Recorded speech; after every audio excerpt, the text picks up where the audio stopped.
आज अगर दिल नहीं लगाया मेहनत में तो कल बेटा बस हाथ मलते रह जाओगे। नमस्कार, मैं अभिनय आप सबका अभिनय में इस पे स्वागत करता हूँ।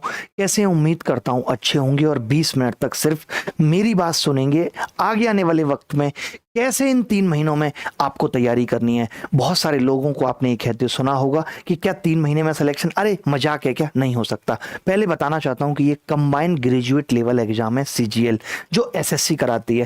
कंबाइंड ग्रेजुएट लेवल का मतलब ही है कि तुम ग्रेजुएशन करके आ चुके हो। तुमने अपनी जिंदगी के 18 साल यूं ही घास नहीं चीली है, तुमने बहुत कुछ पढ़ा है। तुम्हारा आज भी वो इस तरह है कि तुम अगर कोई मॉक टेस्ट दो या एसएससी के रियल एग्जाम में बैठो तो भी तुम 100 नंबर ला सकते हो। और जिस हिसाब से वैकेंसी है और जिस हिसाब से कट ऑफ को जाना है, तुम्हें 20-30 नंबर की मेहनत करनी है। तुम इन्हें 3 महीने मान के क्यों चल रहे हो? ये 3 महीने तो सिर्फ तुम्हें प्री क्वालिफाई करने के लिए हैं। उसके बाद 2 से 2.5 महीने मेंस के लिए और मिलेगा। मान लेते हैं कि 25 सितंबर से एग्जाम शुरू होंगे, 5 अक्टूबर तक चलेंगे, तो भी आज से लगभग 85 दिन हमारे पास हैं। हो सकता है कि हमारा 1 अक्टूबर को ही एग्जाम हो, तो हमारे पास पर्याप्त वक्त है। जरूरत है उस वक्त को मैनेज करने की। तो आज की क्लास में मैं सिर्फ यही बताऊंगा एसएससी क्या है। जो बहुत सारे बच्चे नए हैं जिनको एसएससी के बारे में ही नहीं पता कि एसएससी क्या है, इन सब चीजों पे भी हम चर्चा करेंगे। फिर से एक बार नमस्कार करता हूं और प्लीज ये रिक्वेस्ट करता हूं कि सिर्फ ऑथेंटिक कमेंट हो तो ही कमेंटबाजी करिए, वरना हर जगह जो आपने ये वाजी बाजी करना सीख लिया है ना, आपके करियर के लिए बहुत नुकसानदेह हो सकता है। तो शुरू करते हैं। और पहली बात ये कि जब हम आज पढ़ने जा रहे हैं, मैंने भी कोशिश की कि एक पीपीटी बनाता हूं, आपके लिए तैयार करता हूं। और ये पीपीटी थी, वाह, चेक तो कर लिया करो चल रही है कि नहीं।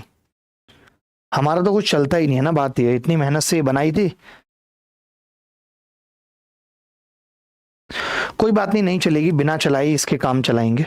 देखो भाई, सिलेक्शन ओरिएंटेड प्रिपरेशन जो भी बंदा करेगा, जो भी बंदा सिलेक्शन ओरिएंटेड प्रिपरेशन करेगा, और यहां से ये जर्नी शुरू होती है कि अब हम एसएससी की तैयारी में उतर रहे हैं। चेक नहीं किया था, ये खराब कर दिया, बताओ किसने इसके साथ बदतमीजी की? मुझे बहुत दुख लग रहा है।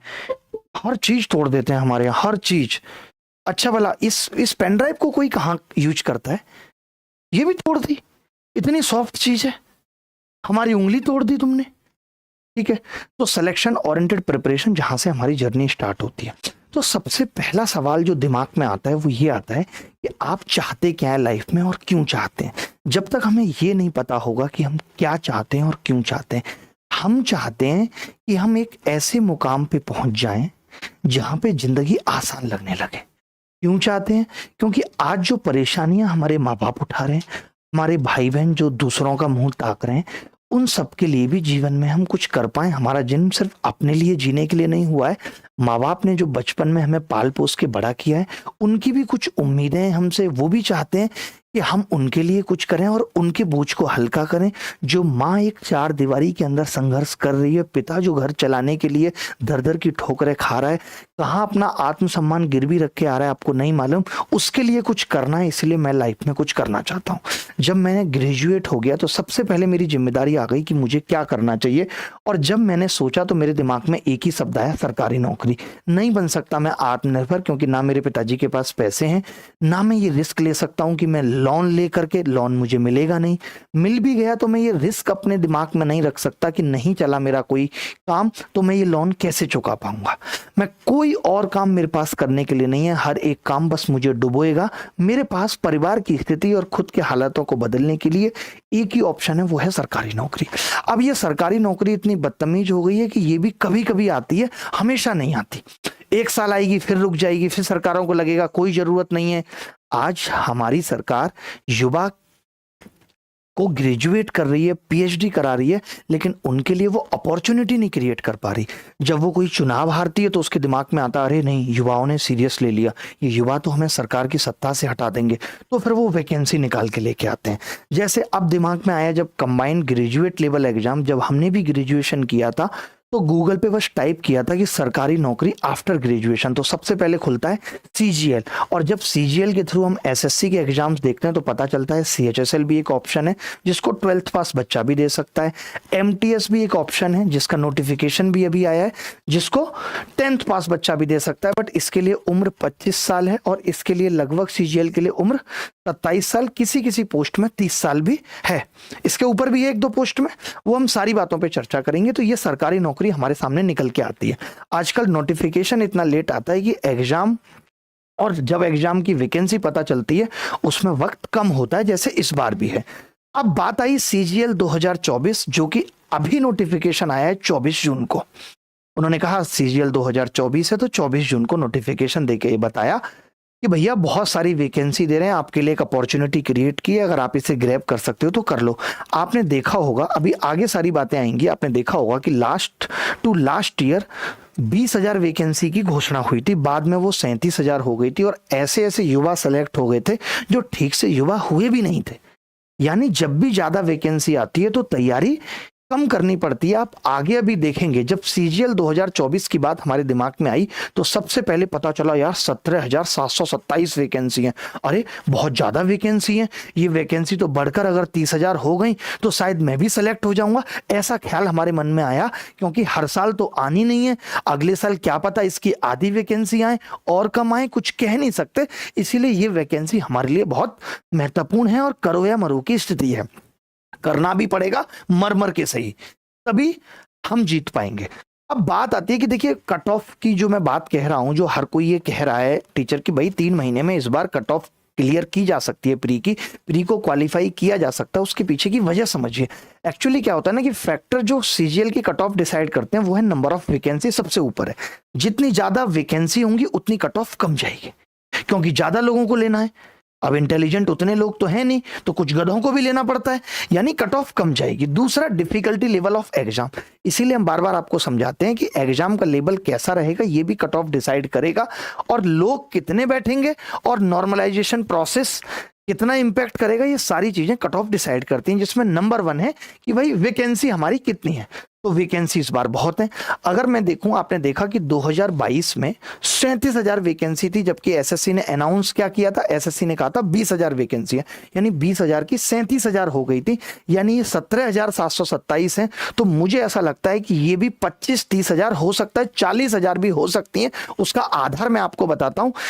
आपको बताऊं एक बात कि जब ये वैकेंसी थी मालूम है, तब कट ऑफ 114 थी, और जब ये वैकेंसी थी तो कट ऑफ 150 थी। आप सीधे सीधे देख सकते हैं कि कट ऑफ का वैकेंसी या नंबर ऑफ वैकेंसी से क्या फर्क पड़ता है, कितना बड़ा अंतर है। जहां 114 नंबर पे प्री क्वालिफाइंग है और यहां पे 150 नंबर पे प्री क्वालिफाइंग है। ऐसा नहीं है कि यहां पे 115 वाला इंटेलिजेंट था और यहां पे 145 वाला डल था, बेकार था, सिलेक्शन के लायक नहीं था, ऐसा बिल्कुल भी नहीं है। वो सिर्फ डिपेंड करता है वैकेंसी पे। सारा गेम किसका है, वैकेंसी का। तो इस बार वैकेंसी भरपूर है, किसी और मोटिवेशन की जरूरत नहीं है नौकरी लेने के लिए। अब बात आती है कट ऑफ की, तो आप खुद देख सकते हैं 2022 में जब 37,000 वैकेंसी थी तो कट ऑफ 114 गई थी। क्यों गई थी? क्योंकि ज्यादा लोगों को मेंस में बिठाना था। ऐसे होता है कि इतने गुना लोग मेंस में बैठेंगे, इतने गुना लोग उसका प्री में बैठेंगे, इस हिसाब से कट ऑफ बनती है। और जब 2023 में 8,000 वैकेंसी रह गई तो वही कट ऑफ 150 नंबर चलेगी। यानी ये बहुत अच्छी अपॉर्चुनिटी है इस बार एक नौकरी अपने लिए सुरक्षित करने के लिए। ये तुम्हारी आखिरी स्ट्रेटेजी वीडियो होनी चाहिए, इसमें मैं सब कुछ बता दूंगा।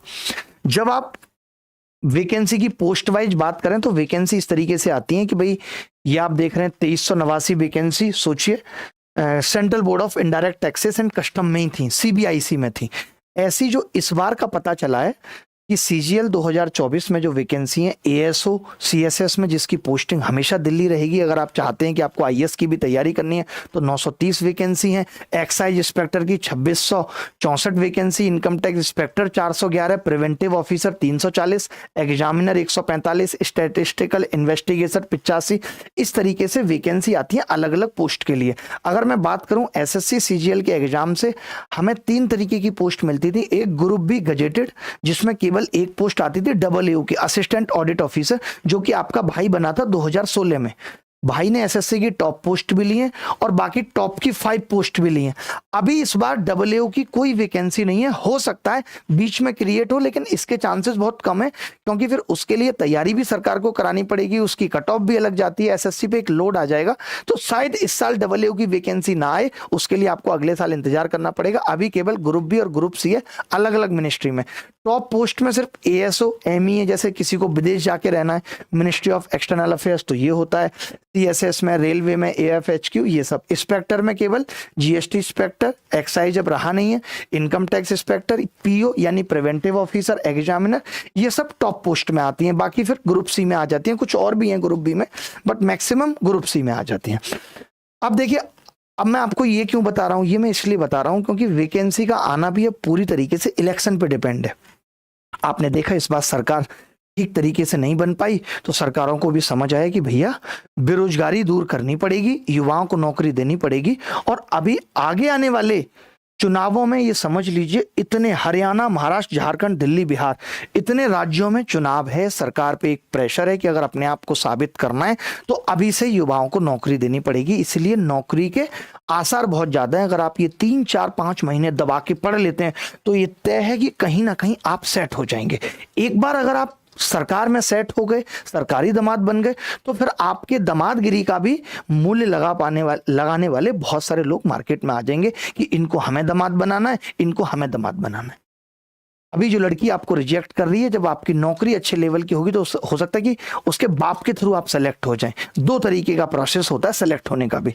अब देखिए, इन्होंने, जितिन कुमार जी ने खुद बोला है कि 9.6 लाख पोस्ट वेकेंट है अक्रॉस मिनिस्ट्रीज, यानी ये धीरे धीरे पोस्ट भरी जाएंगी। कैसे भरी जाएंगी वो आगे आने वाले नोटिफिकेशन और वैकेंसी बता देंगे। ये आदमी भी लगता है इसके बच्चे भी पढ़ रहे होंगे, उधर देखने की कोशिश कर रहा है वैकेंसी कहाँ है, क्योंकि बहुत दिनों से दिखी नहीं है सरकार में।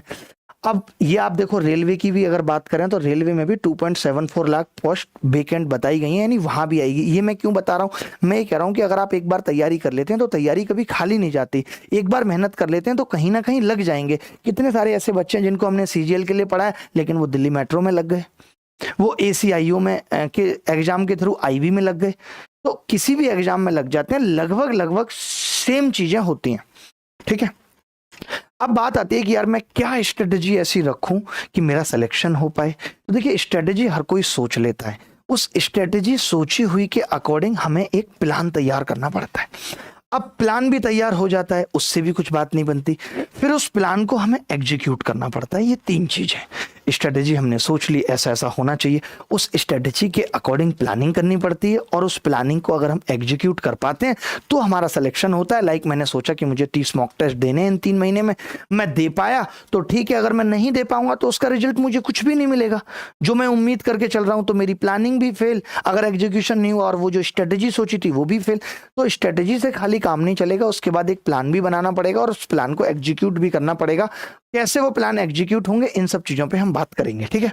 अब स्ट्रेटजी में सबसे पहले तो यही आता है कि भैया आपको एग्जाम का पैटर्न पता है कि नहीं, कि एग्जाम में आ क्या रहा है, क्या नहीं आ रहा है, एग्जाम का पैटर्न क्या है, स्टडी मटेरियल कौन सा इस्तेमाल करना है, नहीं करना है, प्रैक्टिस करनी है, रिवीजन रेगुलर करना है, नहीं करना।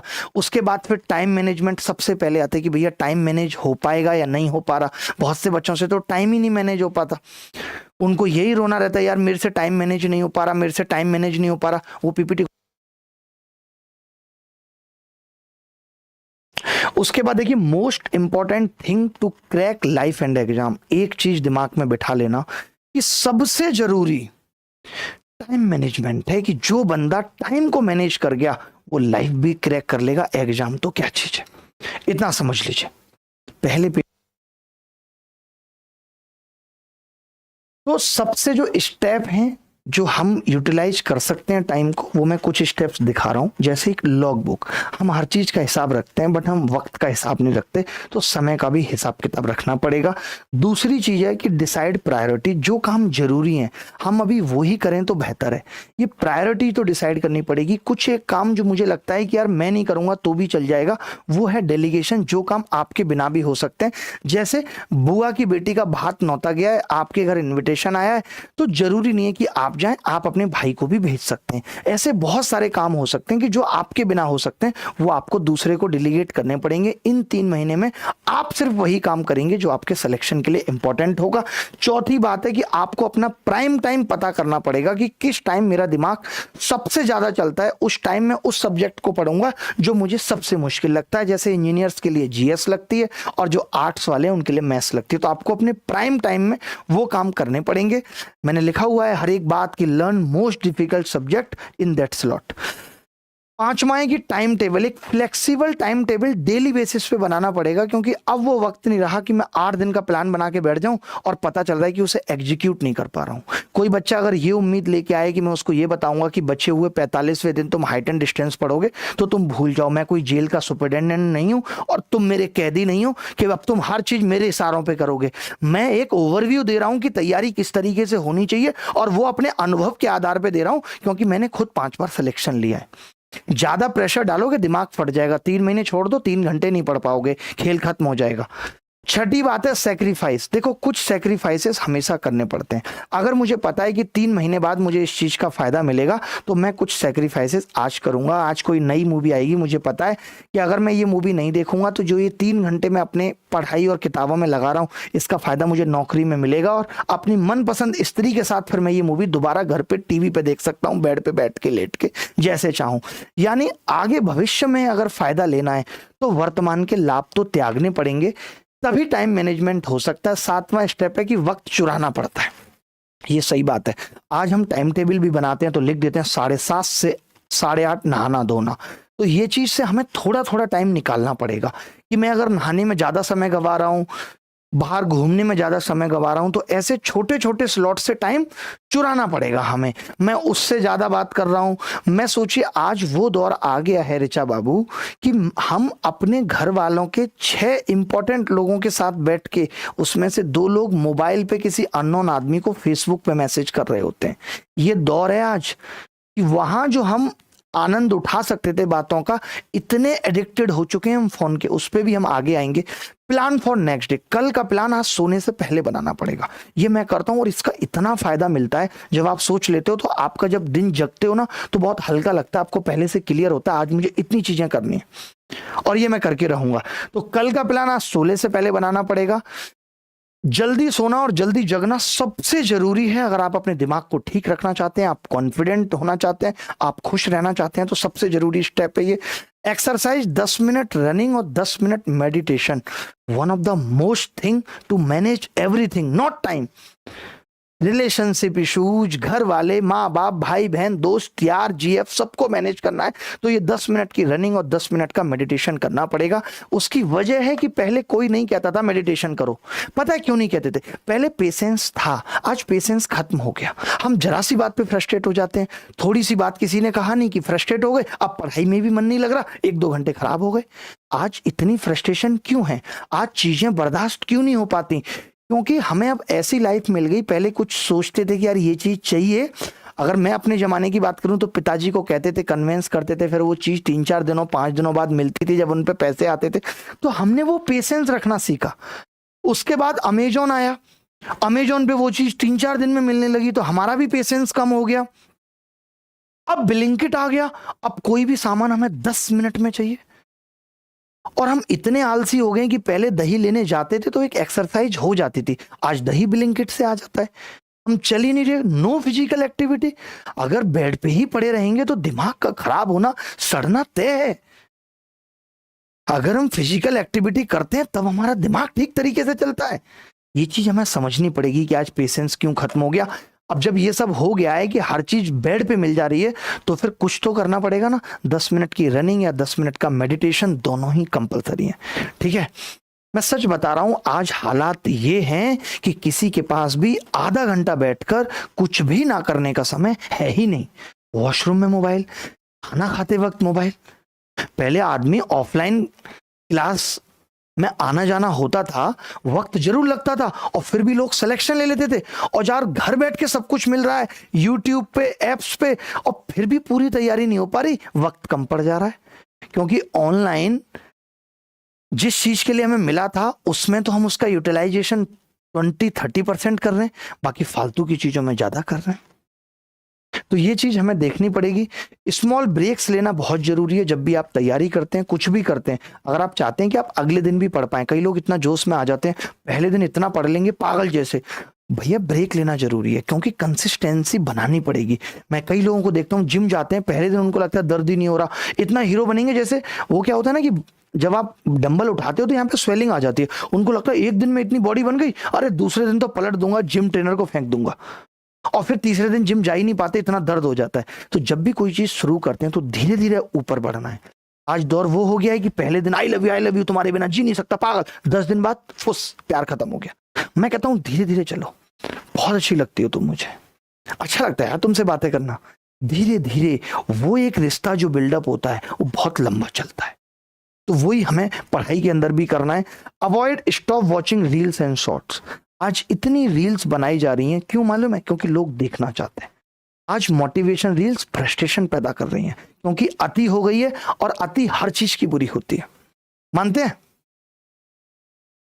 अति हर चीज की बुरी होती है। हमने पता है अपने जीवन को बहुत मुश्किल बना लिया, बहुत ज्यादा। कुछ पाने की ख्वाहिश में कहते हैं ना कि जिंदगी को खोते जा रहे हैं हम सब, आप मैं सब। पहले जीवन बहुत सरल था, हमने सोचा इसे और सरल बनाते हैं, और सरल बनाने के चक्कर में ये मुश्किल हो गया, और हम सोच नहीं पा रहे क्यों? क्योंकि लाइफ में इंटरनेट आ गया, मल्टीमीडिया फोन्स आ गए, 2 मिनट में पूरी दुनिया दिख जाती है। टीवी जिंदगी में आ गया, रिमोट दबाओ एंटरटेनमेंट चालू, हवाई जहाज में बैठो कहीं भी पहुंच जाओ। ये जो मॉडर्न इन्वेंशन है ना, इसने जिंदगी की रफ्तार तो बढ़ाई, बट जिंदगी में वक्त की कमी की वजह भी बन गया। हम दुनिया से जुड़ते चले गए लेकिन खुद से बहुत दूर हो गए। मैं कहता हूं ना कि घर में 5 लोग, उनसे बात करने का वक्त नहीं है, उनके साथ बैठकर भी हम एफबी पे अननोन लोगों के साथ चैट कर रहे हैं। कितनी कमाल की बात है। आगे बढ़ेंगे, टाइम मैनेजमेंट पे बस इतनी बातें होंगी। एक ये लाइन मैंने लिखी है, पहले भी लिखा है कि stress is only due to time waste. जो आज तनाव की सबसे बड़ी वजह है, ये मैंने लिखा है, वो सिर्फ और सिर्फ वक्त बर्बादी की वजह से। आप कभी भी नोट करना, आप मोबाइल पे 1-2 घंटे वक्त बर्बाद कर लो, आप कुछ भी कर लो, उसके बाद सिर्फ आपको फ्रस्ट्रेशन होगी, स्ट्रेस होगी, और आप नहीं पढ़ पाएंगे। तो आपको एक चीज से बचना है, वो है टाइम वेस्ट। टाइम वेस्ट नहीं करना है। If you are able to manage your time then you always be relax. अगर तुमने अपना वक्त मैनेज करना सीख लिया, तुम हमेशा रिलैक्स रहोगे मेरी तरह। ऐसा लगेगा यार कोई प्रॉब्लम है ही नहीं, ऐसी तैसी यार दुनिया की, झंडे गाड़ देंगे हम। अब बात आ जाती है, जब पढ़ाई की बात आई, टाइम मैनेज भी हो गया, यार मोटिवेशन नहीं आ रहा। मैं कहता हूं motivation is nothing but your strong desires. ये जो हम चाहते हैं अचीव करना, हमें दिखता है माँ बाप का स्ट्रगल, भाई बहन सबका, वो मोटिवेशन काफी है।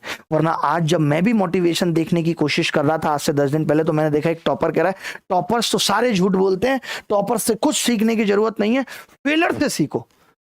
कमाल की बात कर रहा है, फेलर से सीखो, उसको पता है कि उसने कहां कहां गलती की। अबे बेवकूफ, जिसको तुम ये ज्ञान दे रहे हो वो खुद फेलर है, उसको खुद नहीं पता। और जिस फेलर की तुम बात कर रहे हो कि उससे पूछो उसने कहां कहां गलती की, अगर उसको ये पता लग गया होता उसने कहां कहां गलती की, तो वो खुद नहीं सफल हो गया होता। कैसे कैसे लोग आ गए। अब लोगों को ये लग रहा है कि मोटिवेशन में नया क्या दें, तो वो कैसी कैसी बातें कर रहे हैं, फेलर से सीखो।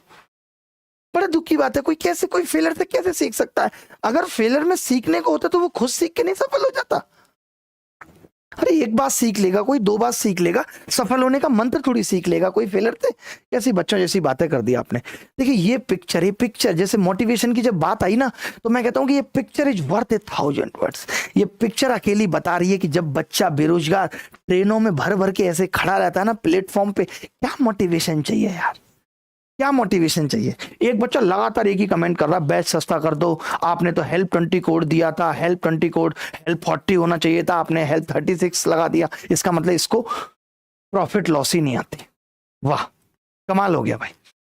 अगर 20% 2 बार होगा तो 36% नहीं होगा, बट कोई बात नहीं, इसके लिए मैं गणित भी फेल कर देता हूं। 50 से भी ज्यादा इसके कमेंट आ गए कि भाई हेल्प 20 की हम पहले कर रहे थे, फिर भी हमने कहा कि भाई कल बैच अब आखिरी है। जो बच्चे अभी भी किसी बैच में एनरोल नहीं हुए हैं, कोई भी कोर्स लेना चाहते हैं, सिर्फ उनको पॉलिटी पढ़नी है रिकॉर्डेड बेस पे। ये मैं इसलिए भी बता रहा हूं क्योंकि अब वक्त अगर कम है और आपको लगता है कोई टॉपिक रिकॉर्डेड पढ़ना है, तो टॉपिक वाइज भी अभिनय मैथ्स ऐप पे सब कुछ अवेलेबल है।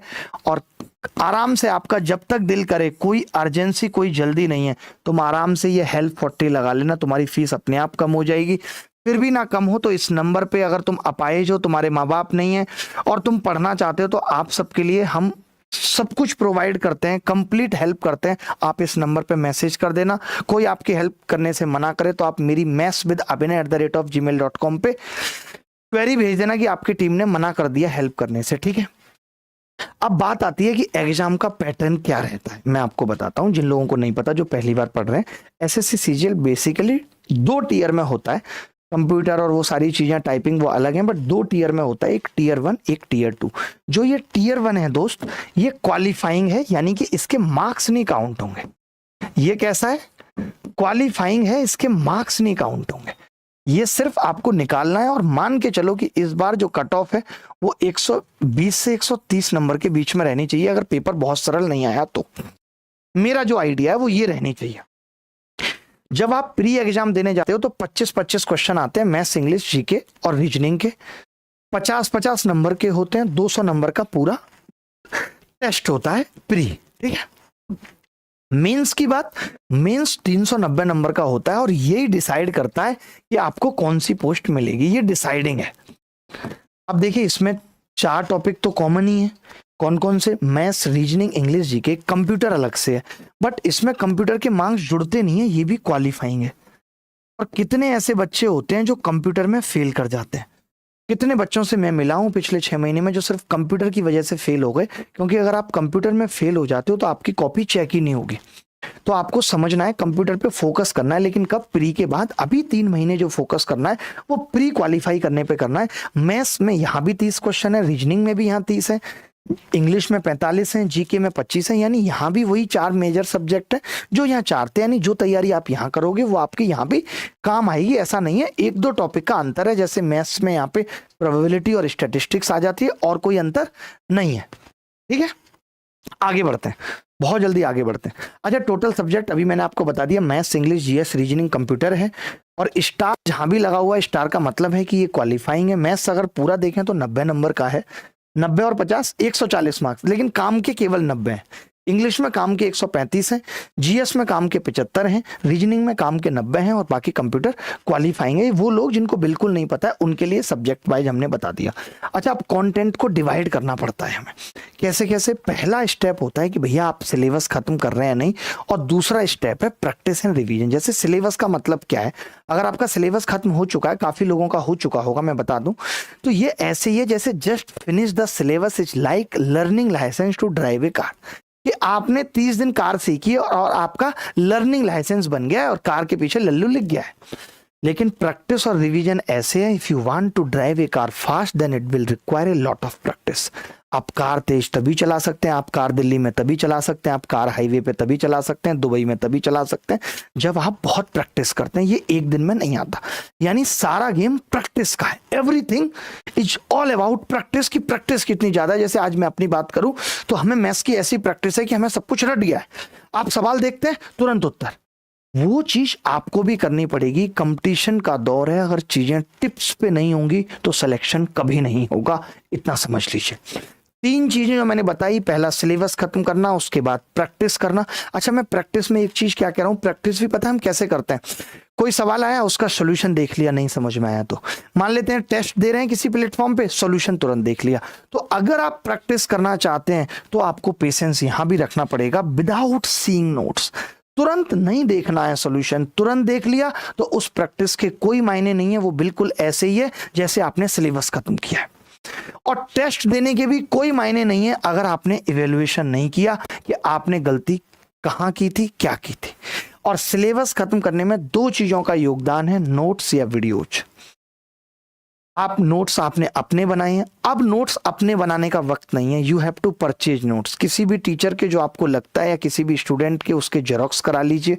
और जब आप प्रैक्टिस कर रहे हैं, आज किसी भी टीचर से पढ़ रहे हैं, तो उसी के अंदर लिखते रहिए। तो या तो नोट्स ले लीजिए, या फिर अब खुद के नोट्स बनाने का तो वक्त नहीं है, बट मैं ये मानता हूं कि आपके नोट्स तो बन गए होंगे, इतनी तो तैयारी आपकी हो चुकी होगी, ठीक है। जो स्टेप है वो पहला स्टेप यही होता है कि सिलेबस, जो मुझे लगता है कि आप अब तक कवर कर चुके होंगे।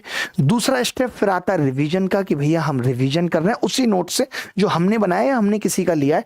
तीसरी फिर बात आती है प्रैक्टिस की। प्रैक्टिस में हम देखते नहीं है मुड़ मुड़ के। प्रैक्टिस में तो अगर मैंने प्रॉफिट लॉस के नोट्स बनाए, उसको एक बार रिवाइज किया और फिर सीधे क्वेश्चन लगाने चालू कर दिया। अब सॉल्यूशन पीछे है भी, लेकिन मैं तब भी क्या करूंगा, खुद से सवाल करने की कोशिश कई बार करूंगा। जब नहीं होगा तब मैं सॉल्यूशन का सहारा लूंगा, वरना कभी वो चीज आपको याद हो ही नहीं पाएगी। उसके बाद हम मॉक देते हैं, उसके बाद थिंग्स ऑन टिप्स। जब चीजें हमारी उंगलियों पे आ जाती हैं, फिर हमारा जीवन सिलेक्शन में कन्वर्ट हो जाता है, तब जाके सिलेक्शन होता है। अगर हमारे भी नंबर 197.5 गणित में आए, 175 आउट ऑफ 200 प्री में आए। हमारे टाइम पे नॉर्मलाइजेशन नहीं होता था, 2016 की बात कर रहा हूं, तो वो तभी आए जब चीजें हमारी उंगलियों पे थी। जब तक चीजें उंगलियों पे नहीं है, रटी हुई नहीं है, तब तक सिलेक्शन क्यों, उसकी वजह समझिए। आज ऐसा नहीं हो रहा यूपीएससी की तरह कि अरे भाई कट ऑफ कितनी जा रही है 40%, कट ऑफ कितनी जा रही है 50%। अरे भैया यहाँ तो कट ऑफ ही 75% चलेगी लास्ट टाइम। बताओ 75% 70% यहाँ कट ऑफ जा रही हो, तो वहां तो तभी हो सकता है कि कम वक्त में जो सबसे ज्यादा सवाल कर देगा, इसी चीज की लड़ाई है।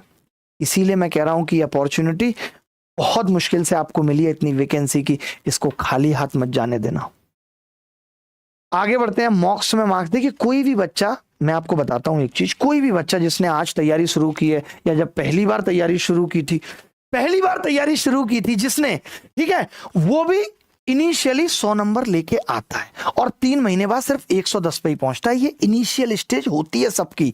आप ऐसे मत समझिए कि यार मैंने पहली बार दिया मेरे 110 आ गए मेरी। ये तैयारी तो हम बचपन से करते आ रहे हैं, बचपन से पढ़ते आ रहे हैं।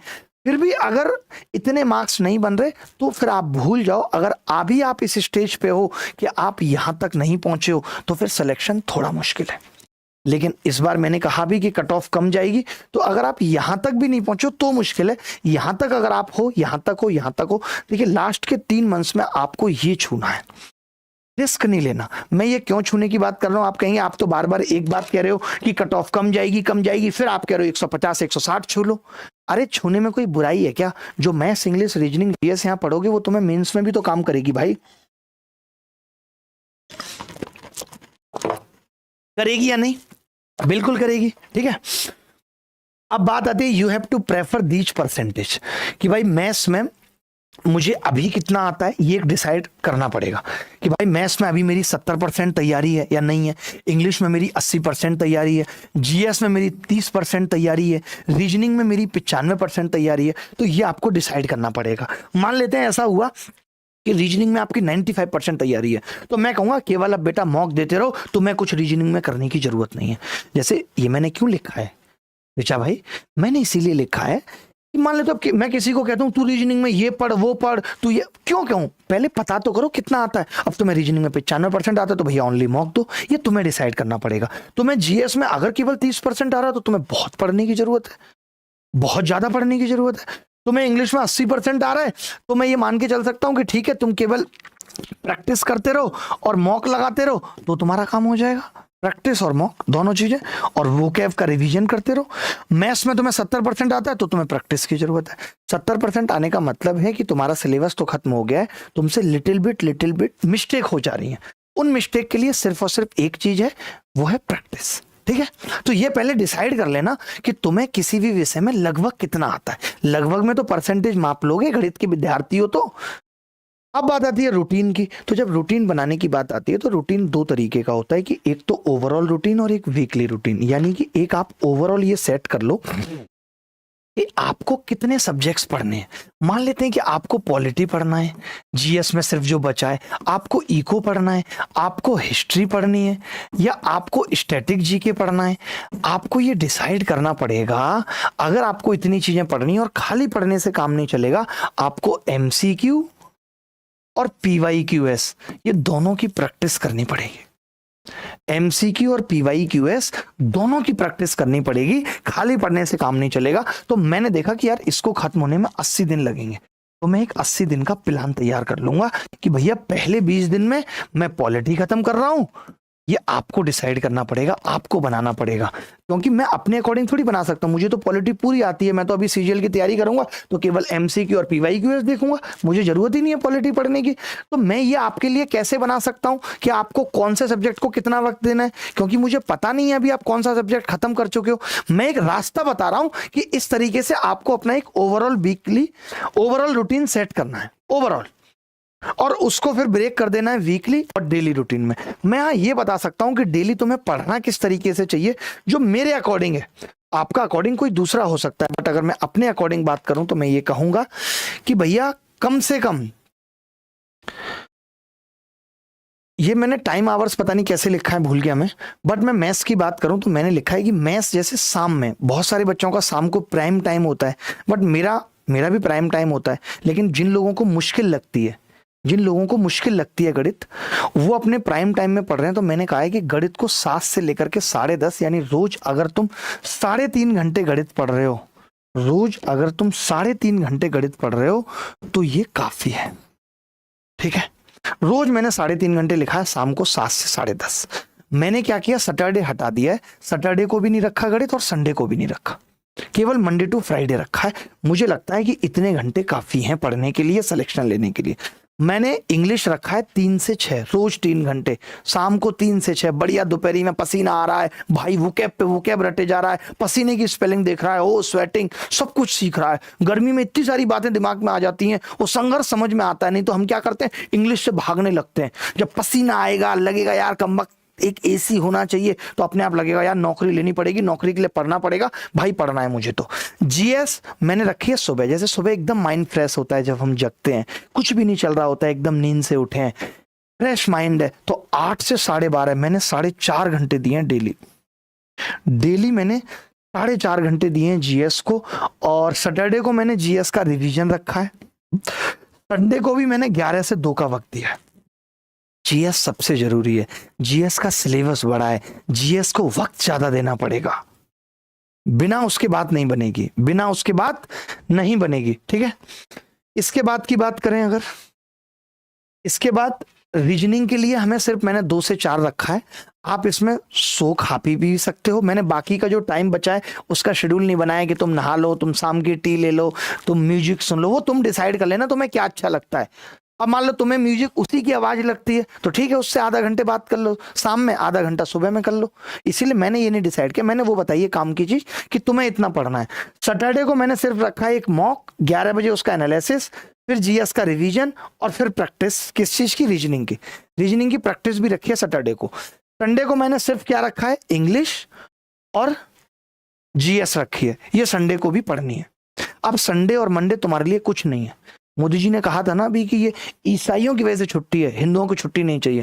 खैर वो बात बाद में गलत हो गई थी, पता नहीं मुझे, बट इससे हमें कोई मतलब नहीं है। हमारे लिए भी संडे नहीं है, अभी हमें हर दिन पढ़ना है, हर दिन मेहनत करनी है। ठीक है, आगे बढ़ते हैं। अब ये जरूर देखना है हर वीक के बाद कि कितने टारगेट अचीव हुए पूरे महीने में। 5 वीक है, तो मुझे 5 वीक का जो मैंने शेड्यूल बनाया था, अभी आपको बताया था ना कि वीकली शेड्यूल बनाना है, रूटीन, वो आपको देखना है कि भैया मैं टारगेट अचीव कर पाया है नहीं। जब तक आप अपनी परफॉर्मेंस को इवेलुएट नहीं करोगे तो सुधारोगे कैसे।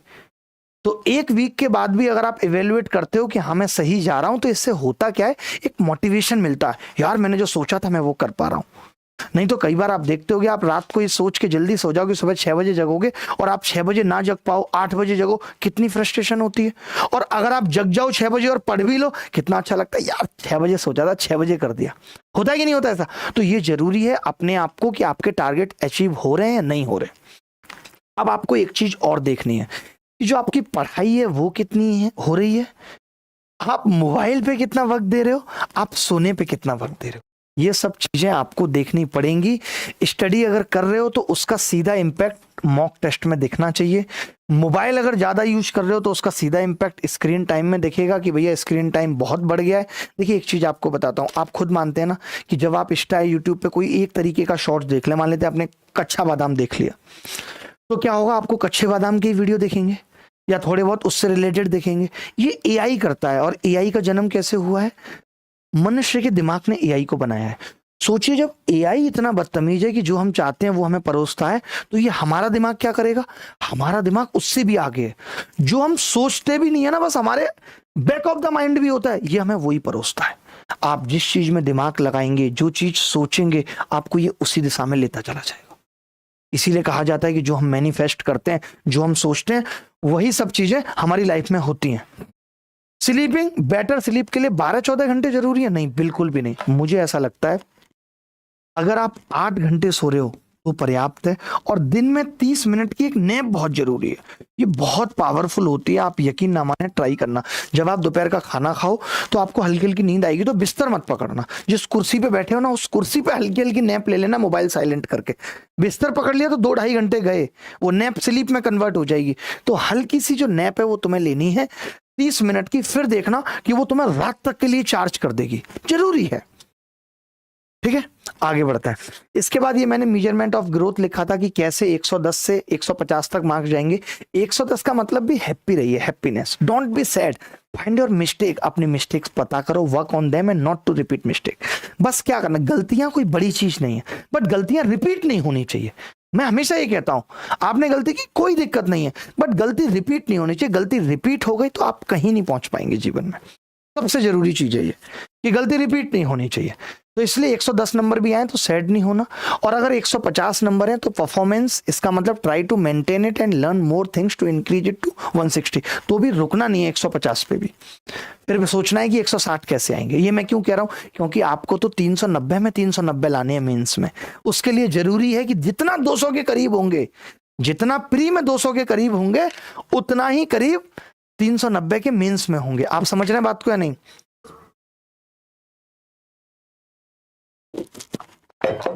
सारी चीजें बताऊंगा अभी। जो बच्चे बैच या किसी चीज के बारे में पूछ रहे हैं, वो भी आ रहा हूं यूट्यूब के बैचेज। अब देखिए, रिसोर्सेज बहुत सारे हैं कि बुक से पढ़ो। मैं ये मानता हूं सेल्फ लर्निंग बेस्ट है। आप कोई भी किताब लो, जो भी है, जैसे गणित में तो किताबें आती नहीं है, सिर्फ हमारी ही किताब आती है जिससे आप मैथ सीख सकते हो, बाकी सब तो प्रैक्टिस बुक है। बट अगर आपको कोई भी टॉपिक वाइज किताब मिलती है, कोई भी आपको लगता है कि अच्छी किताब है, आप इससे सीख सकते हो, तो सेल्फ लर्निंग बेस्ट है। वक्त कम खर्च होता है, लेकिन आज वो पेशेंस नहीं रहा है। आज वो पेशेंस भी नहीं रहा कि हम किसी की 20 मिनट की वीडियो लगातार देख के सीख लें कुछ, क्योंकि अब हमें 10, 15, 20 सेकंड की आदत पड़ गई। ऐसी आदत पड़ गई जैसे किसी जमाने में टेस्ट मैच देखते थे, बट आज नहीं देख सकते। आज 2020, आज इतना सब्र नहीं होता, जो बीच का ब्रेक है वो भी कम हो जाए, लगता है जल्दी आओ, खत्म करो भाई। ये हालत हो गई है हमारी। इतना हमारे अंदर पेशेंस खत्म हो गया है कि 20 मिनट का आज एक वीडियो नहीं देख पा रहे जो हमें कुछ सिखाएगा। YouTube सबसे बेस्ट प्लेटफॉर्म है। मैं आपको अपनी तरफ से बता देता हूं, आपके पास 2 चैनल हैं, एक अभिनय मैथ्स और एक SSC अभिनय मैथ्स। SSC अभिनय मैथ्स पे सारे टीचर इंक्लूडिंग में हम आपके लिए एक प्रैक्टिस बैच लेके आ रहे हैं, A to Z practice batch for CGL। A to Z practice batch, जो भी आगे 2 एग्जाम आ रहे हैं, इसमें लगभग 50 से 60 सेशन होंगे। हर एक सवाल not asked in CGL only. अगर कोई अच्छा सवाल ACIU में, कोई अच्छा सवाल साउथ के किसी एग्जाम में, कोई अच्छा सवाल CDS में, कोई अच्छा सवाल UPSC CSET में आया है, तो ये सब कुछ प्रैक्टिस हम इस 60 सेशन में करा देंगे। मेरी जो क्लासेस हैं, जो मैंने प्लान किया है, वो 5 जुलाई से मैं स्टार्ट करूंगा। 1-2 दिन ऊपर नीचे हो सकता है, बट मैं इसकी लॉन्चिंग अलग से करके आपको बता दूंगा सारे टीचर्स को लाके कि कौन कौन टीचर्स इसमें A to Z प्रैक्टिस कराएंगे। जो बच्चे CGL की तैयारी कर रहे हैं, ये स्पेशली फॉर रिपीटर्स है या जिनका सिलेबस खत्म हो गया है उनके लिए। जो बच्चे अभी नए हैं और टॉपिक्स पढ़ना चाहते हैं, तो मैंने SSC अभिनय मैथ्स अपने चैनल पे A to Z quant plus batch start किया हुआ है। कई बच्चों को डाउट था कि क्या इसमें सिलेबस पूरा हो पाएगा, क्यों नहीं हो पाएगा। मैं टॉपिक रिकॉर्ड करके भी दे सकता हूं कि मैंने संडे को पूरा 6 घंटे का एक प्रॉफिट लॉस या परसेंटेज का टॉपिक रिकॉर्ड करके डाल दिया। तो वो तुम चिंता मत दो, वो मैंने 100% गारंटी दी कि पेपर से पहले सिलेबस खत्म हो जाएगा। चाहे कोई बच्चा यहाँ यूट्यूब पे पढ़ रहा है, चाहे कोई बच्चा अभिनय मैथ्स ऐप पे फाउंडेशन 5.0 बैच में भी जो बच्चा है, ये बैच कल बंद हो जाएगा। जिस बैच की मैं बात कर रहा हूँ, एक नया बैच अभी हमने स्टार्ट किया 18 तारीख से। कोई बच्चा उसमें भी पढ़ रहा है तो उसको भी हम कंप्लीट तैयारी करा के ही पेपर में भेजेंगे, ऐसे नहीं। अब बात आती है कि कोई बच्चा ऐप से पढ़ता है, कोई यूट्यूब से। देखिए, आपको खुद डिसाइड करना है। अगर आपको लगता है कि मुझे यूट्यूब पे ज़्यादा डिस्ट्रैक्शन है तो ठीक है, बट फिर भी यूट्यूब एक बहुत अच्छा प्लेटफॉर्म है। मैं इसे ऐप वगैरह से बहुत अच्छा मानता हूँ। यूट्यूब पे एनर्जी का लेवल एक अलग होता है, अलग एनर्जी का लेवल होता है, क्योंकि यूट्यूब पे हम तब पढ़ाने आते हैं जब हमारा मन करता है, जब हम चाहेंगे। जिस दिन मन नहीं है हम नहीं पढ़ाएंगे। आवाज़ नहीं निकल रही हम नहीं पढ़ाएंगे। बट यहाँ तो हम हर दिन पढ़ाएंगे, हर एक दिन। यहाँ ऐसा हो ही नहीं सकता ना पढ़ाएं, क्योंकि बच्चे को लगता है कि पैसा दे के आ रहे हैं, उसने टीचर्स को परचेज किया है ना कि कोर्स, तो वो चाहता है कि कुछ भी हो हमें तो तुम पढ़ाने आओ। तो बस ये बेसिकली अंतर है। यहाँ पे हम राजा होते हैं क्योंकि बच्चे ने कोई फीस नहीं दी होती। यहाँ पे बच्चा राजा होता है तो थोड़ा हीरो बनता है, तो टीचर प्रेशर में रहता है। अब आप भी जानते हो प्रेशर में कम वो कर पाएगा। तो इसलिए मैं मानता हूँ कि जहाँ टीचर राजा है वहाँ वो बेस्ट परफॉर्म करता है। तो इसलिए मैं हमेशा यूट्यूब को बेस्ट मानता हूँ। बाकी अलग है, यूट्यूब के सिस्टम को चलाने के लिए भी ऐप चलानी पड़ती है, सबके साथ भी वैसा है। अच्छा, टेलीग्राम के पीडीएफ्स आज मैं बता दूं, गारंटी से कह सकता हूं, जितना भी युवा यहां देख रहा है उसके टेलीग्राम पे एडल्ट चैनलों से लेकर के ना जाने 150-200 चैनल सब्सक्राइब है। तो मैं तुम्हारी उसकी कसम है, आज जाकर के 3-4 चैनल को छोड़ करके जिससे जीएस पढ़ रहे हो उस पर 100% भरोसा करो, जिससे गणित पढ़ रहे हो उस पर 100% भरोसा करो। बिना भरोसे के कुछ हासिल नहीं होता, भरोसा करके चलना पड़ेगा। अब अगर भागोगे अभी भी, यहां भटक लिए वहां भटक लिए, इसको देख लिया उसको देख लिया, तो जिंदगी में ताकते रह जाओगे, कुछ हासिल नहीं होगा। तो आज अपने सारे चैनल डिलीट कर दो टेलीग्राम के, एक अननोन नंबर से टेलीग्राम बना लो जहां पे वो स्वाति भी तुम्हें हाई ना लिख सके, तुम्हें डिस्टर्ब ना कर सके, जहां पे रिया तुम्हें परेशान ना करे, हाई क्या हो रहा है, तुम्हारी तैयारी कैसी, मुझे तो घबराहट हो रही है। और लड़का अपनी पूरी ताकत और एनर्जी वक्त के साथ झोंक देता है सिर्फ रिया की घबराहट मिटाने के लिए, और उसके बाद रिया सेलेक्ट होके चली जाती है और ये ऐसे ताकते रहते उसको सांझ सवेरे, ये होता है। ठीक है, उसके बाद टॉपर स्टॉक, कोई टॉपर स्टॉक, कितना टॉपर स्टॉक देखोगे, अब तुम अपना इतिहास रचो यार, इतनी टॉपर स्टॉक। हम लोग बताते रहते हैं जीवन के क्या अनुभव है, दूसरों की टॉपर स्टॉक देखते हुए कब आप नीचे रह जाओगे, कभी टॉपर नहीं बन पाओगे, तो छोड़ दो। हमने भी टॉपर स्टॉक करना बंद कर दी ना, सबकी वही कहानी थी। आज किसी से भी पूछ लो, हर आदमी कहता है कि मैं उसके छोटे से गांव से आता हूं, छोटे से शहर से आता हूं। मैंने कमबख्त आज तक के इतिहास में यूट्यूब पे कोई इंटरव्यू नहीं देखा जिस आदमी ने कहा हो मेरा तो शहर बड़ा था। कोई छोटे से शहर से आता है, कोई छोटे से कस्बा से आता है, कोई छोटे से गांव से आता है। ऐसा कोइंसिडेंस कैसे पॉसिबल है कि हर आदमी छोटे से आ रहा है और इतना बड़ा कर दे रहा है? आपने नोट की ये बात कभी?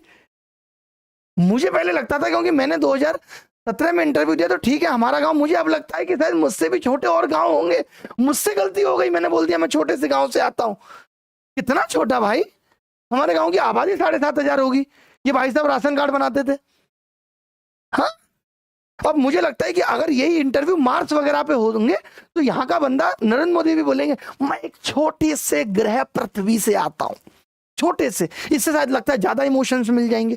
खैर छोड़ो, टॉपर स्टॉक नहीं देखनी, बात खत्म। रील शॉर्ट्स नहीं देखनी, उसकी वजह मैंने आपको बता दी। ये हमारे अंदर पेशेंस खत्म कर रही है, हमारे अंदर लर्निंग, जो हम सीखने की हमारी प्रक्रिया है उसको कमजोर कर रही है, हम नहीं सीख पाते। तो रील शॉर्ट्स बिल्कुल बंद आज से 3 महीने के लिए, एकदम नहीं। और जो बदतमीज मेरे वीडियो काट काट के भी रील शॉर्ट बना रहे ना, उनकी भी ऐसी तैसी, मैं सही बता रहा हूं, चैनल पे स्ट्राइक मार के तुम्हारे घर का खर्चा बंद कर दूंगा।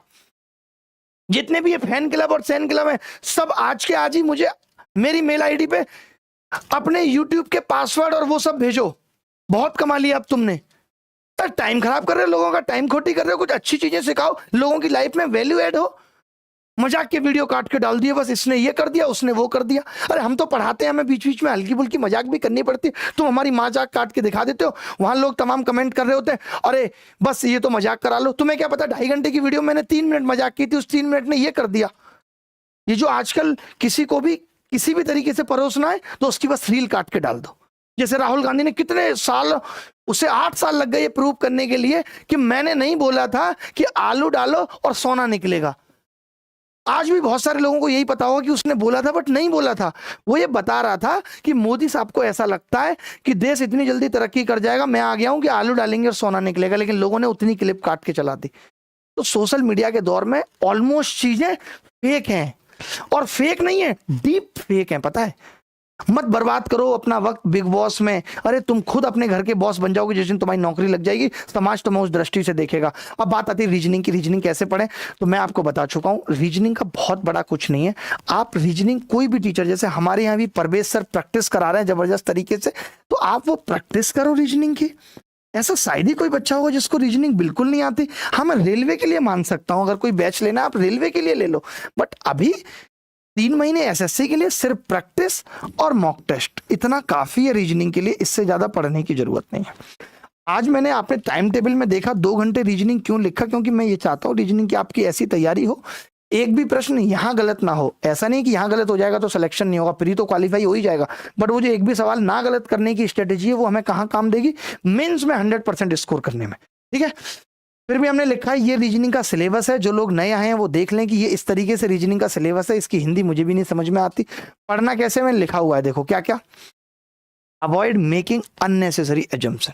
कई लोग ये मान लेते हैं कि अरे यार रीजनिंग तो मुझे बहुत आते हैं, मुझे रीजनिंग पढ़ने की जरूरत नहीं। मैं पैदा हुआ था तब मेरे रीजनिंग में 50 नंबर आते थे। भाई पैदा होने का तुमने कौन सा एग्जाम दे दिया था?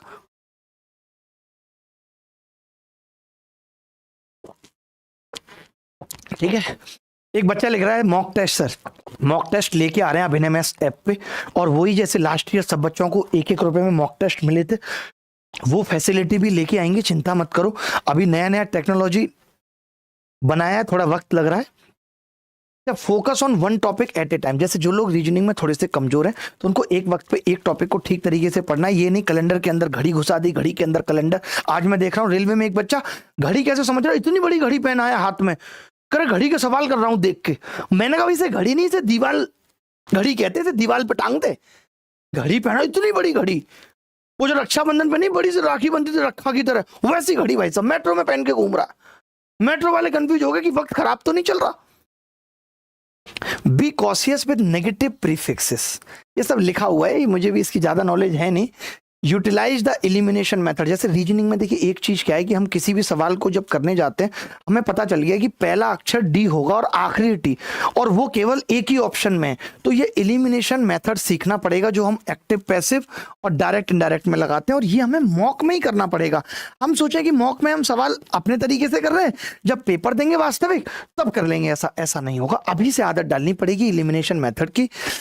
डायरेक्शन ठीक तरीके से समझनी पड़ेंगी। लोगों को तो नॉर्थ वेस्ट ईस्ट ही नहीं आता। देखो न्यूज ऐसे लिखता हूं मैं, नी यूज WS ऐसे। ये डायरेक्शन भी बहुत जरूरी है, सीखना समझना, दिमाग में पिक्चर क्लियर होनी चाहिए। अल्फाबेट का सीक्वेंस, वो कौन से नंबर पे आते हैं, ये सब रटा हुआ होना चाहिए। प्रैक्टिस सीरीज और एनालॉजी क्वेश्चन सबसे ज्यादा करने हैं, क्योंकि सीरीज अगर आप 3 महीने छोड़ी हुई है और आप पेपर में सवाल देखोगे नया तो हो जाएगा, नहीं आएगा दिमाग में। सीरीज की प्रैक्टिस एकदम रिसेंट होनी चाहिए। 3D विजुअलाइजेशन की वो लूडो का पिट्टा होता था, 6 आता था, 2 आता था, 3 आता था, 1 आता था, ये सब दिमाग में ही पिक्चर क्लियर होनी चाहिए। मिरर में जब हम देखते हैं तो ये अरमानी एक्सचेंज दूसरी साइड लिखा आएगा, लेफ्ट का राइट हो जाएगा, राइट का लेफ्ट, ये सब जरूरी है। और मैनेज टाइम इफेक्टिवली, यानी कि रीजनिंग में टाइम का भी बहुत बड़ा रोल है कि जो 25 सवाल हैं तुम उन्हें 15 मिनट में निपटा पा रहे हो या नहीं, ये सबसे जरूरी है। उसके बाद बात आ जाती है मैथ्स की। तो मैथ्स में मैं बता चुका हूं, मुझे ऐसा लगता है कि मैथ्स के अंदर सवाल हर जगह अवेलेबल है। जरूरत है बेस्ट सॉल्यूशंस की, जो आप सीखना नहीं चाहते। देखिए कोई भी नई चीज सीखनी है तो पुरानी चीज को छोड़ना पड़ेगा, पुराने तरीकों को छोड़ना पड़ेगा, अपडेट होना पड़ेगा। आप देखो बिना अपडेशन के नोकिया जैसी कंपनी रोड पे आ गई, अपडेट नहीं कर पाई अपने आप को, जिस वक्त लोगों को एंड्रॉइड की जरूरत थी नहीं समझ पाई। तो आज मैथ्स में भी बेस्ट सॉल्यूशंस की जरूरत है। आप बताओ 2017 में जब मैं आया तो बेस्ट सॉल्यूशन मैंने दिया ना, अलजेब्रा को कैसे खत्म कर दिया, कैसे जीरो कर दिया, ज्योमेट्री को कैसे कर दिया। इसीलिए तो लोग जुड़े फिर मुझसे कि भाई ये तो नए तरीके से पढ़ाता है। मैं नहीं वही सब पुराने घिसे पिटे तरीके बताता रहता तो आप कर पाते अलजेब्रा के सवाल आसान? बताओ आप। आज हर टीचर कह देता है 2 इक्वेशन 3 वेरिएबल, सिखाया किसने? आज हर कोई कह देता है लगा दो कॉन्सेप्ट ऑफ सिमेट्री, सिखाई किसने? बताओ आप, कर पाते आप आसान सवालों को? तुक्का मार देते, पहले वैल्यू पुट कर लो। वैल्यू पुट क्यों कर लो, उसका रीजन दिया हमने, ठीक है। तो पहली चीज यही है कि बेस्ट सॉल्यूशन, और बेस्ट सॉल्यूशन के लिए मैंने आपको बताया कि भाई मैं पढ़ा रहा हूं A to Z quant plus अभिनय मैथ्स यूट्यूब चैनल पे। कोई बच्चा अच्छा यूट्यूब पे नहीं पढ़ना चाहता और वो ये कह रहा है कि मेरे को तो रिकॉर्डेड कोर्स में पूरा मैथ्स मिल जाए तो बात बन जाएगी, तो हमारी अभिनय मैथ्स ऐप पे 88 डेज वीडियो कोर्स भी अवेलेबल है, सारे सब्जेक्ट्स के हैं। इनफैक्ट छोटे छोटे सब्जेक्ट्स के भी हैं कि पॉलिटी, इकोनॉमिक्स। आपको लगता है कि मैं 3 तो लाइव पढ़ रहा हूं, 2 रिकॉर्डेड पढ़ लेता हूं, तो आप ये भी पढ़ सकते हो। सर ये कोड आज 12 बजे तक है या कल 12 बजे तक आराम। देखिए जिन बच्चों को कोर्स लेना था वो ले चुके हैं। इसमें कई बच्चों को दिक्कत आती है, सर आप फीस कम कर देते हो, तो अब हमने तो ज्यादा फीस पे ले लिया था, हमारे साथ तो गलत हो गया। गलत नहीं हुआ, आपने लिया तो मैं इस काबिल बना कि जो अब बच्चे लें उनको मदद कर पाऊं। और बात फीस की नहीं है, मैं आपको बता दूं कि 30 से 40% लोग तो बिना फीस के भी पढ़ रहे हैं, जिनकी अलग अलग तरीके की दिक्कत है। हम उनकी मदद भी इसलिए कर पा रहे हैं कि आपने हमें कम करने के लिए नहीं बोला था। तो ये जो पुण्य मैं ले रहा हूं उन बच्चों को पढ़ा के फ्री, वो मेरे ही हिस्से में नहीं आ रहा, उसमें आपका भी योगदान है। तो ऐसा मत सोचा करो कि आज फीस कम कर दी तो मेरे साथ गलत हो गया। नहीं नहीं नहीं, आज जो बच्चे अभी तक नहीं ले पाए, जिनकी कॉल नहीं लग पाई, या जो किसी भी तरीके से कोई भी मजबूरियां नहीं ले पाए, उनके लिए ये हेल्प 40 कोड दिया है। उनके लिए ही ये हेल्प 40 कोड दिया है कि आप हेल्प 40 लगाएंगे, कोई भी बैच जो 1 रुपए का है वो 60 पैसे का हो जाएगा, ठीक है। चलिए आगे बढ़ते हैं। अब ये क्वांटिटेटिव एप्टीट्यूड का पूरा सिलेबस है, नंबर सिस्टम, बट इस सिलेबस पे एकदम मत जाना। इसमें छोटी छोटी बातें लिखी हुई हैं, लेकिन जो पेपर सेट करता है वो इसके हिसाब से नहीं सेट करता, वो अपने हिसाब से ही पेपर बनाता है। तो जो हम लोग पढ़ा रहे हैं वो उसी हिसाब से पढ़ा रहे हैं। तो सिलेबस पे मत जाना कि मैंने बीटेक में भी ऐसा करा था, सिलेबस के टॉपिक देखे थे वहीं से पढ़ के जाता था। नहीं, यहाँ पे टॉपिक एकदम गपछप किया हुआ है। कोई भी टीचर हो, मैं या और, वो सब इसको देख के नहीं पढ़ाते, और सही बात भी है, इसको देख के सिलेक्शन नहीं हो सकता। मैथ्स के लिए 4-5 बातें लिखी हैं, बेसिक्स क्लियर करने पड़ेंगे। बेसिक्स का मतलब ये बिल्कुल नहीं है कि नहीं मैं तो एक्स मान के सवाल करूंगा, एक्स मान के कोई मतलब नहीं है उसे एक्स मान के करने का।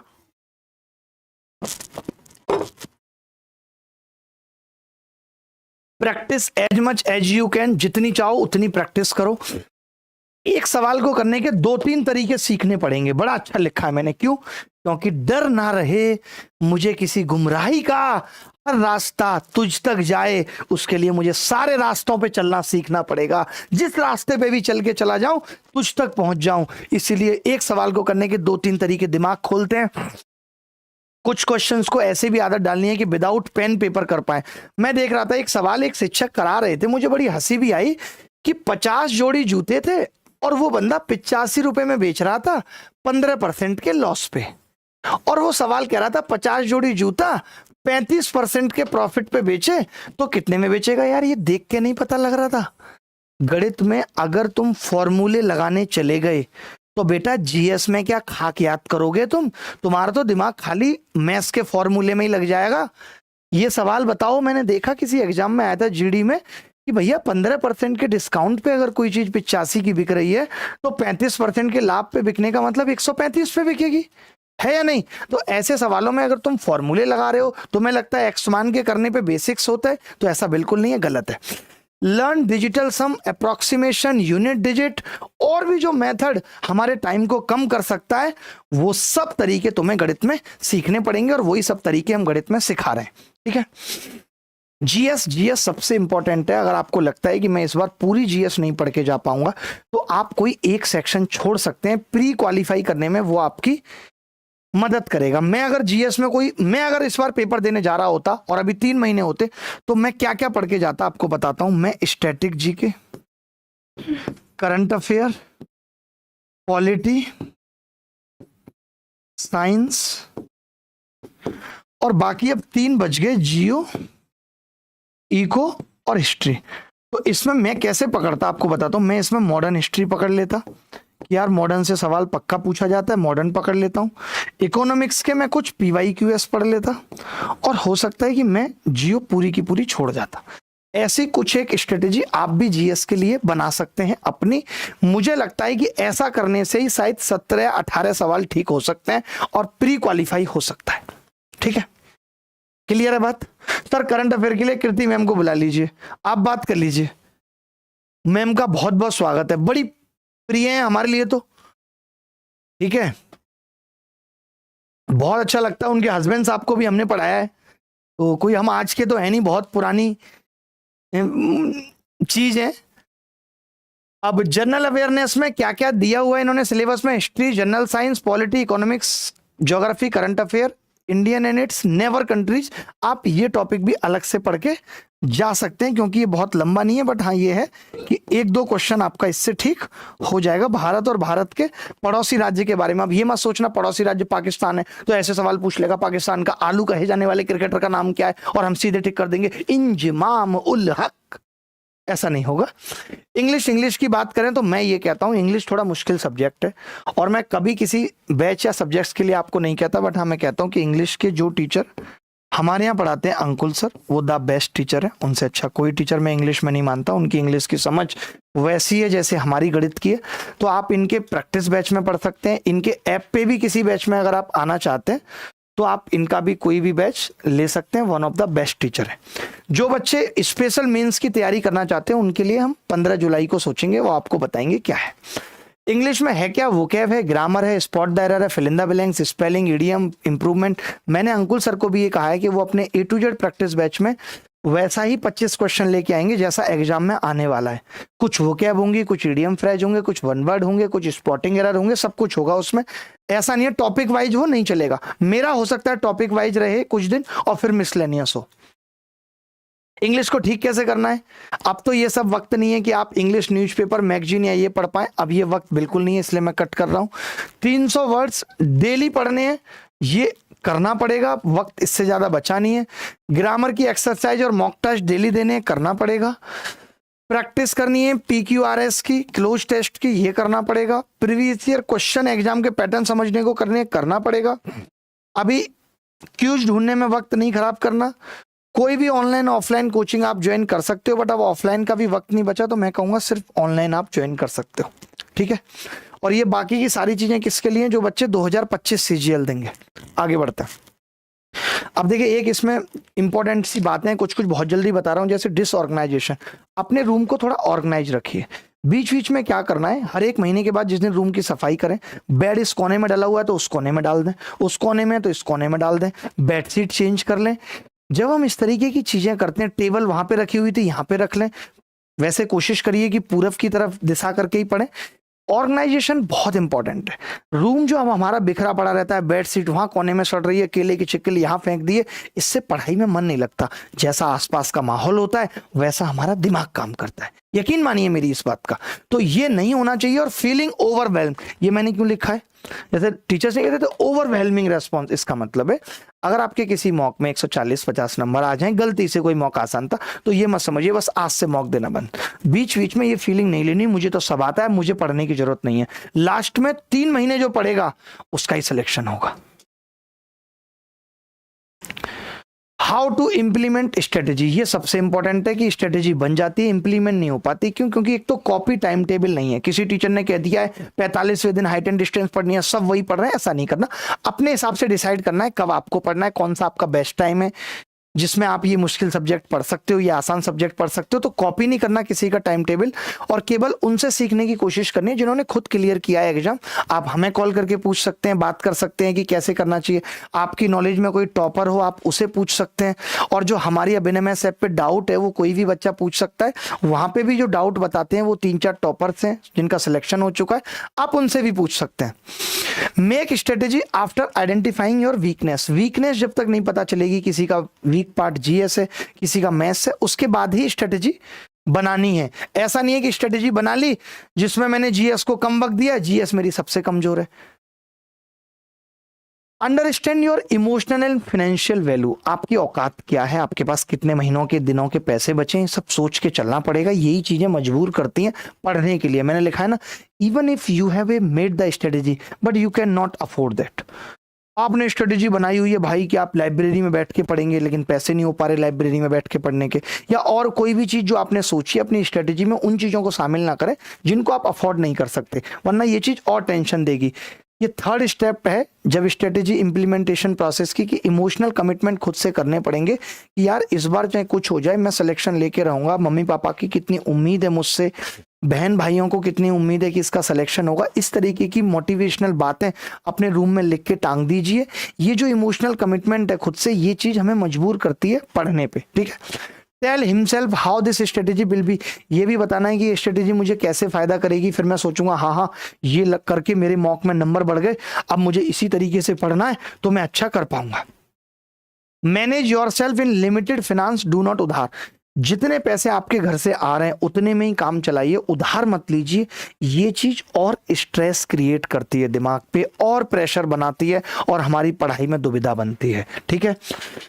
अब एक चीज मैंने लिखा हुआ है कि आइडेंटिफाई और स्किल डेफिसिट। आपकी कमी क्या है, आपकी गलती क्या है, आपसे कहाँ मिस्टेक होती हैं, क्यों आपके सवाल गलत हो जाते हैं, नॉलेज की कहाँ कमी है आपके अंदर, एग्जीक्यूशन में कहाँ डेफिसिट है, ये पता करना पड़ेगा। डेफिसिट मतलब कमी। जब तक अपनी कमियां नहीं जानेंगे तो सुधार करेंगे कैसे?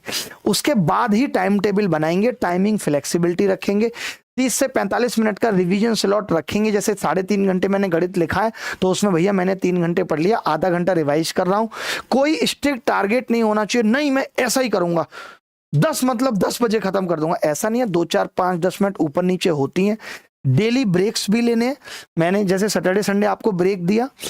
स्ट्रिक्ट टारगेट से स्ट्रिक्ट होने चाहिए, नहीं non strict time table. Correction कर लीजिए कि टाइम टेबल को स्ट्रिक्ट नहीं बनाना है, टारगेट स्ट्रिक्ट कि अगर मैंने सोचा है कि मैं 1 महीने में ये पूरा करूंगा तो मेरी कोशिश होनी चाहिए कि 1 महीने में पूरा होना चाहिए।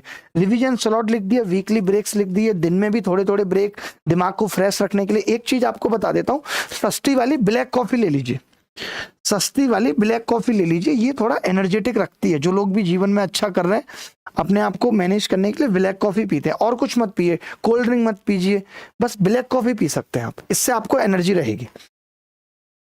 और eating right and staying healthy, ये मैं क्यों कह रहा हूँ, बहुत से बच्चे क्या है उल्टा सीधा खा लेंगे, रात को दही खा के सो गए, आइसक्रीम खा ली, पेट खराब हो गया, मुश्किल हो गई, छोले भटूरे खा लिए, फिर उनके 8-10 दिन चले जाएंगे। यहाँ एक एक दिन जहाँ इंपॉर्टेंट हो, एक एक मिनट एक एक सेकंड इंपॉर्टेंट हो, वहाँ आप 8-10 दिन केवल खराब खा के अगर खराब कर लेंगे तो उसका कोई मतलब नहीं निकलेगा।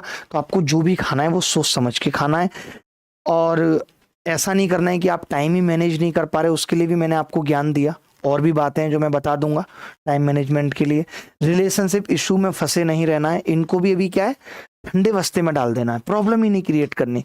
वो कहती है ऐसा करो, यस, वो कहती है वैसा करो, यस, वो कहती है मुझसे शादी करना, यस, वो कहती है तुमसे नहीं करूंगी, यस, हर बात पे यस करनी है। उसकी किसी बात पे उंगली करनी ही नहीं है, क्योंकि तुमने एक उंगली की और वो 10 करेगी और तुम्हारे पूरे दिन का दिनाड़ा निकाल देगी। पढ़ नहीं पाओगे बेटा, इतना इंपैक्ट करेगी तुम्हारे दिमाग पे, देख लो इसको, ठीक है।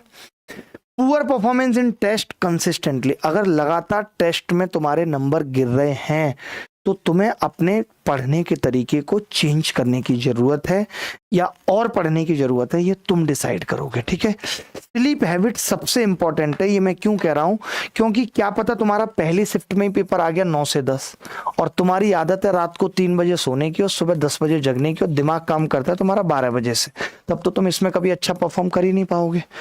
अब 3 महीने बचे, आज से आदत डालो, अपनी बायोलॉजिकल क्लॉक को सेट करो, एट लास्ट 11-12 तक सो जाओ और सुबह 7 बजे जगने की। मैं तो कहूंगा 11 बजे सो जाओ तो सुबह 6 बजे ही जग जाओ, ये सबसे बेस्ट है अगर कर सकते हो। अगर तुमने नहीं किया, तुम्हारी आदत रात को लेट सोने की रही, तो पेपर में अगर 9 से 10 शिफ्ट हो गई, तुम्हारा दिमाग काम नहीं करेगा। लिख के ले लो, ये मैं साइंटिफिकली बोल रहा हूँ, कोई मजाक में नहीं। इसके बाद क्लास स्किप करोगे तो भी कभी सिलेक्शन नहीं होगा। अगर किसी टीचर का कोर्स लिया है तो लगातार पढ़ो, कोई क्लास मत छोड़ो। आज का काम कल पे टालोगे, कल दुगना हो जाएगा, फिर उसमें से कुछ बच जाएगा और ऐसे ऐसे करके एक ऐसी जगह खड़े हो जाओगे, फिर लगेगा अब अगले साल ही पढ़ूंगा, भाड़ में जाए दुनिया। जो टाइम वेस्ट करने का तरीका है, प्रोक्रेस्टिनेटिंग का मतलब होता है टालम टोल, अभी अरे बाद में कर लूंगा, अरे बाद में कर लूंगा। हम हर एक अच्छी चीज को बाद में करने पर टाल देते हैं। देखिए कुछ भी अगर करना है, पढ़ाई भी अगर आज एक बच्चा कर रहा है तो पढ़ाई इतनी आसान नहीं है। अपना कंफर्ट जोन छोड़ना पड़ता है कुछ भी पाने के लिए। जिस कंफर्ट में बेड पे लेटे हैं तो उठ के बैठना पड़ता है पढ़ने के लिए भी, वो छोड़ना पड़ेगा। कुछ भी चीजें हासिल करने के लिए कुछ चीजें छोड़नी पड़ती हैं जो सुख दे रही हैं। हर सुख देने वाली चीज लॉन्ग टर्म सुख नहीं देगी। अगर आज थोड़ा दुख उठा लिया तो लॉन्ग टर्म लाइफ में सुख रहेगा। How to manage distraction, mobile सबसे बड़ी चीज है, उसको छोड़ने का तरीका मैंने बता दिया। योगा मेडिटेशन 100% जरूरी है। 10 मिनट की रनिंग करिए, 10 मिनट मेडिटेट कर लीजिए, उतना काफी है। पढ़ाई करो, और करने को क्या है, ये मेरा डायलॉग है ही कि इसके अलावा कुछ और करने को नहीं है। सिलेक्शन लेने के अलावा कोई ऑप्शन हमारे पास नहीं है। सबसे कीमती वक्त है, इस वक्त का सम्मान करो जो आज मिला है। यहाँ कोई तुम्हारे दुखड़ा सुनने के लिए नहीं बैठा है कि तुम किसी को बोलोगे यार मेरा सिलेक्शन नहीं, ये हो गया था, वो हो गया था। कोई नहीं सुनेगा भाई। तुम्हारी जिसको तुम अपना कहते हो ना, वो भी नहीं सुनेगी, वो भी कहेगी छोड़ना तू, वो पीओ सेलेक्ट हो गया, मैं उसके साथ निकल रही हूँ। सबसे दुख की बात तो है कि बताएगी भी नहीं और निकल जाएगी। तुम कह जाते हैं कि अब तेरे साथ नहीं रहना, तुम कह तो जाते हैं कि अब तेरे साथ नहीं रहना। जो तुमने ये इल्जाम लगाया कि तू अच्छा नहीं है, तेरे अंदर ये कमियां है, ये चीज दुख दे रही है। जो तूने जलील किया हमें ये कह के, तो यही सब चीजें थी जो मुझे बतानी थी आपको। अगर आप अभी भी आगे बढ़, ये कह रहा हूं, अगर दोस्त तुमने अभी भी नहीं पढ़ाई की, अभी भी तुमने नहीं सोचा कि मेरा क्या होगा आगे, तो इतना समझ लेना, एक पेज इतना समझ लेना कि एक बार वक्त फिसला तो बस मलाल जीवन में रह जाएंगे कि इतनी अच्छी वैकेंसी थी और हम फिर भी सेलेक्ट नहीं हो पाए। ये मैं फैक्ट बता रहा हूं आपको। आपको लग रहा होगा मेरी बातें कि ये मजाक है, बट ये मजाक है नहीं कुछ भी। तो इससे अच्छा है अभी वक्त रहते सुधर के जी जान लगा देते हैं और सिलेक्शन की तरफ बढ़ते हैं। ठीक है, सुनाई आ रही है दोस्तों बात? सुन पा रहे हो? किसी को कुछ पूछना है? तुम नीचे नहीं,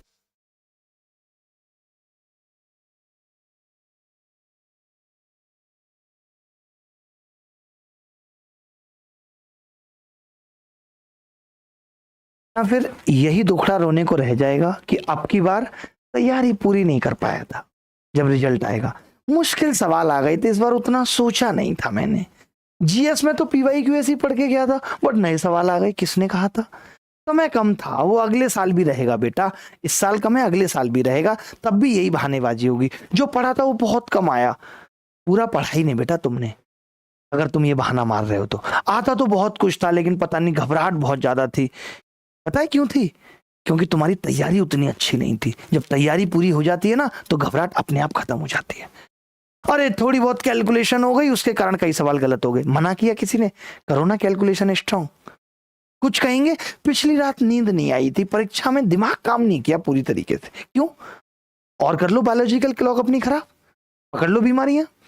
कुछ कहेंगे शुरू के 2-3 सवाल देखने में बहुत सरल लग रहे थे, हल करने लगा तो बहुत टाइम चला गया, बाकी सवाल जल्दी जल्दी करने के चक्कर में गलत हो गए। क्यों? क्योंकि मॉक में तुमने वक्त ही नहीं बिताया। अगर ये गलती मॉक में कर ली होती तो आज पेपर में नहीं होती। कुछ का बहाना होता है, अरे जल्दीबाजी में मैं सवाल तो टिक करता जा रहा था लेकिन सवाल टिक हो ही नहीं रहे थे, बाद में पता चला।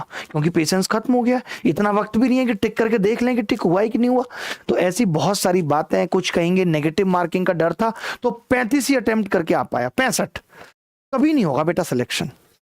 जिंदगी में याद रखना कि डाउट जहां भी है वहां रिस्क लेना पड़ेगा।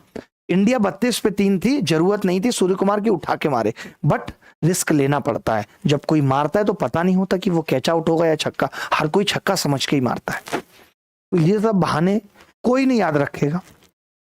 इसीलिए अभी कह रहा हूं, अभी चेता रहा हूं, मन लगा के मेहनत कर लीजिए, दिल लगा के मेहनत कर लीजिए, सब कुछ अच्छा हो जाएगा। एक बार सिलेक्शन हुआ तो मैं पूरी कोशिश कर रहा हूं आपके सिलेक्शन में हर तरीके से हेल्प करने की। चाहे आपको अभिनय मैथ्स ऐप पे कोई कोर्स चाहिए, आप यूट्यूब पे पढ़ लीजिए। यूट्यूब पे हम बेस्ट पढ़ा रहे हैं। किसी का बहाना होता है कि मेरा स्कूटर खराब हो गया था, मेट्रो लेट हो गई, एग्जाम सेंटर ही देर से पहुंचा। कईयों के अभी निकल के आएंगे कि वो फॉर्म भी ठीक से नहीं भर पाएंगे, किसी के सिग्नेचर खराब हो जाएंगे। तो बहाने या दुखड़ा कोई नहीं सुनेगा। लास्ट में लोग कह देंगे हारा हुआ घोड़ा है, इसकी तरफ भी मत देखो। ठीक है दोस्त, तो आज के लिए इतना ही रखते हैं। और मैंने बताया आपको हर तरीके से हम आपकी हेल्प भी कर रहे हैं। जितने भी क्लासेस हैं, बैचेज हैं, सब कुछ जो आज मैंने बताया, बता भी देता हूं आपको क्या क्या पढ़ाया, क्या क्या दिखाया मैंने। एक बार वो देना पेन ड्राइव। ठीक है, एक बार आपको दिखा भी देता हूं कि आज की क्लास में मैंने क्या क्या दिखाया, क्या क्या पढ़ाया। जल्दी से ये सब चीजें थी जो मैंने आज बताई आपको। बैचेस के बारे में और सारी चीज़ों के बारे में बता देता हूँ। बहुत अच्छे से हमने पीपीटी बनाई कि ये बैचेज है। ये हमारा बैच है फाउंडेशन 5.0, जिसमें हम कंप्लीट कोर्स पढ़ा रहे हैं, अभिनय मैथ्स ऐप पे है। ये आप अलग से A to Z polity, A to Z history, A to Z geography, A to Z economics भी पढ़ सकते हैं। ये आप इंडियन कॉन्स्टिट्यूशन एंड पॉलिटी, ये लाइव बैच पढ़ सकते हैं। ये भी लाइव बैच है। ये सफलता बैच एसएससी और रेलवे के लिए परवेज सर का है। ये वरुण अवस्थी सर का बैच है स्पेशल, जो 5 जुलाई से केवल स्टैटिक जीके और करंट अफेयर का है। ये A to Z quant plus batch अभिनय मैथ्स यूट्यूब चैनल पे मैं पढ़ाता हूँ, ये मेरी फोटो लगी हुई है। ये A to Z reasoning practice batch है एसएससी अभिनय मैथ्स यूट्यूब चैनल पे होता है। ये कैसे कैसे अलग अलग लगाई हैं। ये ऐप पे बैचेज हैं जो अलग अलग भी आप देख सकते हैं। ये हमारा टेलीग्राम चैनल है। ये हमारी किताबें हैं जो आप इस वेबसाइट पे bookscape.com पे जाके ले सकते हैं। और ये हमारा मोबाइल नंबर है। आपको किसी भी तरीके की हेल्प चाहिए तो आप यहाँ पे कनेक्ट करके ले सकते हैं। अगली क्लास में फिर मुलाकात होगी, तब तक विदा लेता हूँ। ख्याल रखिएगा, खुश रहिएगा। जिन लोगों को टाइम एंड वर्क मुश्किल लग रहा है उनको मैं क्या ही कहूँ, मुझे बड़ा खराब लगता है। बाय।